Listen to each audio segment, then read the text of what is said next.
सभी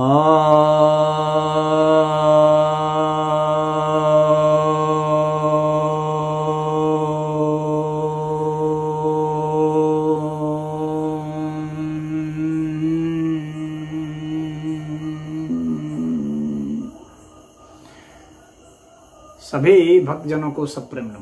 भक्तों, आज आपकी जिज्ञासा का समाधान लेकर आया हूं। एक जिज्ञासा आई है, संसद, सुप्रीम या संविधान में कौन श्रेष्ठ है?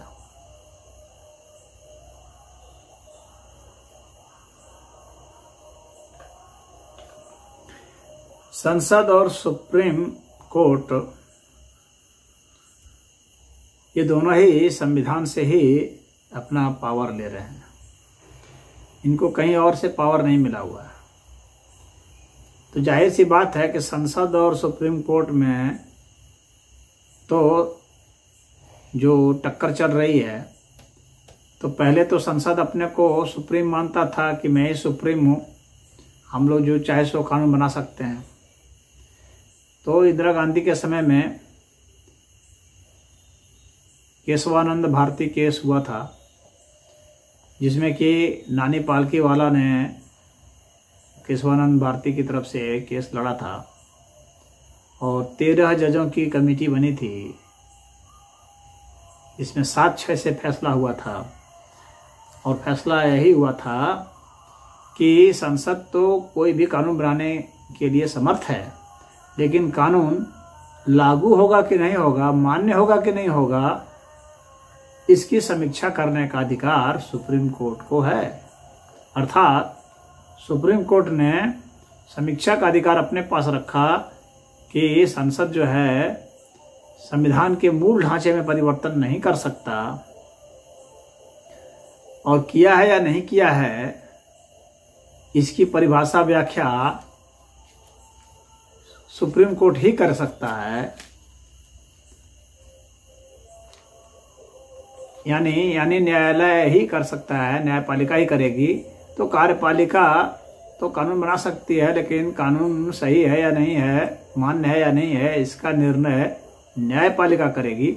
समीक्षा का अधिकार न्यायपालिका को है। और इस तरह से सुप्रीम कोर्ट ने अधिकार संसद का ले लिया अपने हाथ में अपनी बुद्धि से और सिद्ध कर दिया कि नहीं, सुप्रीम कोर्ट ही संसद से 20 है। लेकिन जहाँ तक संविधान की बात है तो ये दोनों ही पावर संविधान से ही ले रहे हैं।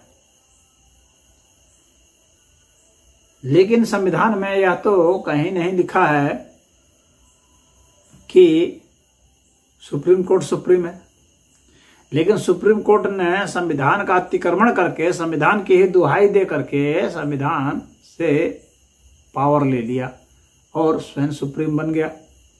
यानी संविधान से भी ऊपर चला गया सुप्रीम कोर्ट, क्योंकि संविधान का भी अतिक्रमण कर दिया। अब संविधान से भी वो बंधा हुआ नहीं है, अपनी नियुक्ति खुद करता है, सब कुछ अपने हिसाब से वो कर रहा है, तो संविधान से ऊपर चला गया। हालांकि संविधान के दायरे के तहत ही हैं वे, संविधान के मुताबिक, लेकिन व्यावहारिक अर्थ में उन लोगों ने संविधान को सरपास कर दिया है, संविधान से अपने को ऊपर उठा लिए हैं। तो जो लोग कहते हैं संविधान सर्वोच्च है, वे भूल गए हैं कि संविधान सर्वोच्च नहीं है, बल्कि सुप्रीम कोर्ट ही सर्वोच्च है अभी के हिसाब से, व्यवहारिक अर्थ में, प्रैक्टिकल फॉर्म में। तो थ्योरी से तो हम लोग यह मान सकते हैं कि भाई संविधान से ही इनको दोनों को पावर मिला है, दोनों का अस्तित्व है, ये सब मान सकते हैं। लेकिन जो संविधान से भी ऊपर उठ करके व्याख्या कर रहा है, संविधान में क्या कहा गया है, क्या नहीं कहा गया है, और क्या होना चाहिए और क्या नहीं होना चाहिए, इसकी व्याख्या भी कोर्ट ही कर रहा है। तो जाहिर सी बात है कि वो सुप्रीम हो गया। अब इसमें सबसे महत्वपूर्ण बात जो है वह यह है कि जनता कहाँ है। वास्तव में ये जो संविधान बना था जनता के लिए बना था। सुप्रीम कोर्ट बना न्यायपालिका बनी तो जनता के लिए ही बनाई गई थी, संसद बना तो जनता के लिए बनाई गई थी। लेकिन ये जनता के लिए बनाया जा रहा है, यह बहाना था। सच्चाई यही है कि इसमें जनता कहीं नहीं है, मतलब पॉजिटिव फ्रेम में नहीं है, यानी जनता के हित के लिए उतना नहीं है, विशेष जनता के हित के लिए, जो अपने को जनता नहीं मानते हैं, जो वीआईपी लोग हैं उनके लिए है। तो संविधान के जितने फायदे हैं वो विशेष लोगों के लिए है, और जितने नुकसान हैं वह जनता के लिए है। कुछ फायदे जनता को भी मिल रहे हैं नाम मात्र के, जैसे कि भाई जीने का अधिकार उनको है, कहने की बातें हैं, जब चाहे तब बेचारे मार दिए जाते हैं। विशेष जनता के लिए तो सरकार ने बॉडीगार्ड्स रख दिए हैं, कमांडो रख दिए हैं, vice security, jet security, jet plus security रख दिए हैं। लेकिन आम जनता के लिए कहाँ है? नहीं है।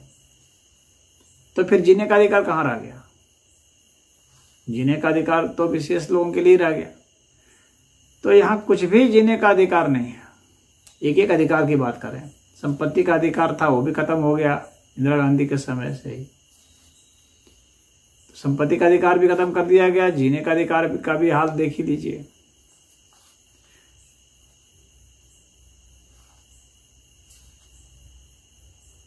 स्वतंत्रता का अधिकार, विचारों की अभिव्यक्ति की स्वतंत्रता का अधिकार, यह भी कहाँ है? इसमें भी कंडीशंस लगे हुए हैं कि आप अमुक चीज नहीं बोलेंगे, आप कुछ भी बोलेंगे तो कह दिया जाएगा ये तो हेट स्पीच है। संविधान में कहीं हेट स्पीच का वो नहीं है, लेकिन कोर्ट कहेगा हेट स्पीच है, सरकार कहेगी हेट स्पीच है, चलो इसको पकड़ के बंद करो, ये घृणा फैला रहा है। यानी आप क्या बोलेंगे क्या नहीं बोलेंगे ये उस पर। सरकार के विरुद्ध अगर आप बोलते हैं तो ये देशद्रोही है। कोई भी सिस्टम में गड़बड़ियां हैं उसके खिलाफ अगर आप ज्यादा बोलते हैं, ज्यादा आपके पीछे बोलते हैं, का मतलब है कि अगर आपकी बात सुनने वाले लोग हैं, बोलने का तो अंडबंड कोई कुछ भी बोल रहा है, उसका कोई महत्व नहीं है। लेकिन जब कोई बोल रहा है और उसके पीछे अगर लोग हैं, कुछ समर्थक हैं, जिससे कि उनको भय की उत्पत्ति हो जाती है, तो फिर विचारों की अभिव्यक्ति की स्वतंत्रता खत्म, फिर उसको पकड़ के बंद कर दिया जाएगा या मरवा दिया जाएगा। तो वह भी नहीं है। जनता का अधिकार कहाँ है? जितने भी मूल अधिकार बताए गए हैं उसमें से कोई भी जो है एब्सोल्यूट नहीं है, सब में कंडीशंस लगे हुए हैं। स्वतंत्रता के साथ साथ कर्तव्य भी होता है, बात सही है, यह बात भी सही है, स्वतंत्रता साथ कर्तव्य होते हैं। भाई आपको बोलने का अधिकार है तो दूसरे को गाली देने का अधिकार तो आपको नहीं है, लेकिन अगर मर्यादित भाषा में बोल रहे हैं, सच बोल रहे हैं, न्यायपूर्ण बोल रहे हैं, तब तो वह अधिकार है और वह होना चाहिए।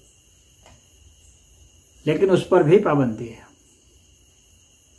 उस पर होगा कि भाई ये शांति को भंग कर रहे हैं।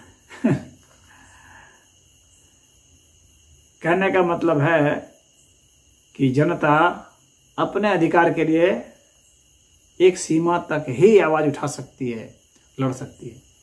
संपूर्ण सत्ता अगर जनता चाहे कि नहीं ये सारी सत्ता हम चलाएंगे, कानून हम बनाएंगे, नियम हम बनाएंगे, प्रशासन को हम आदेश देंगे, तो नेता कहेंगे नहीं नहीं ये तो शांति भंग करने की बात हो गई, ये तो गैर संवैधानिक हो गया।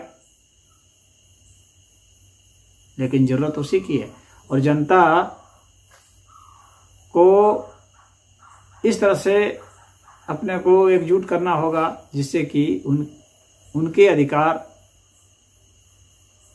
उनके समतुल्य किए जा सकें जो आज के बहुत वीआईपी लोग होते हैं।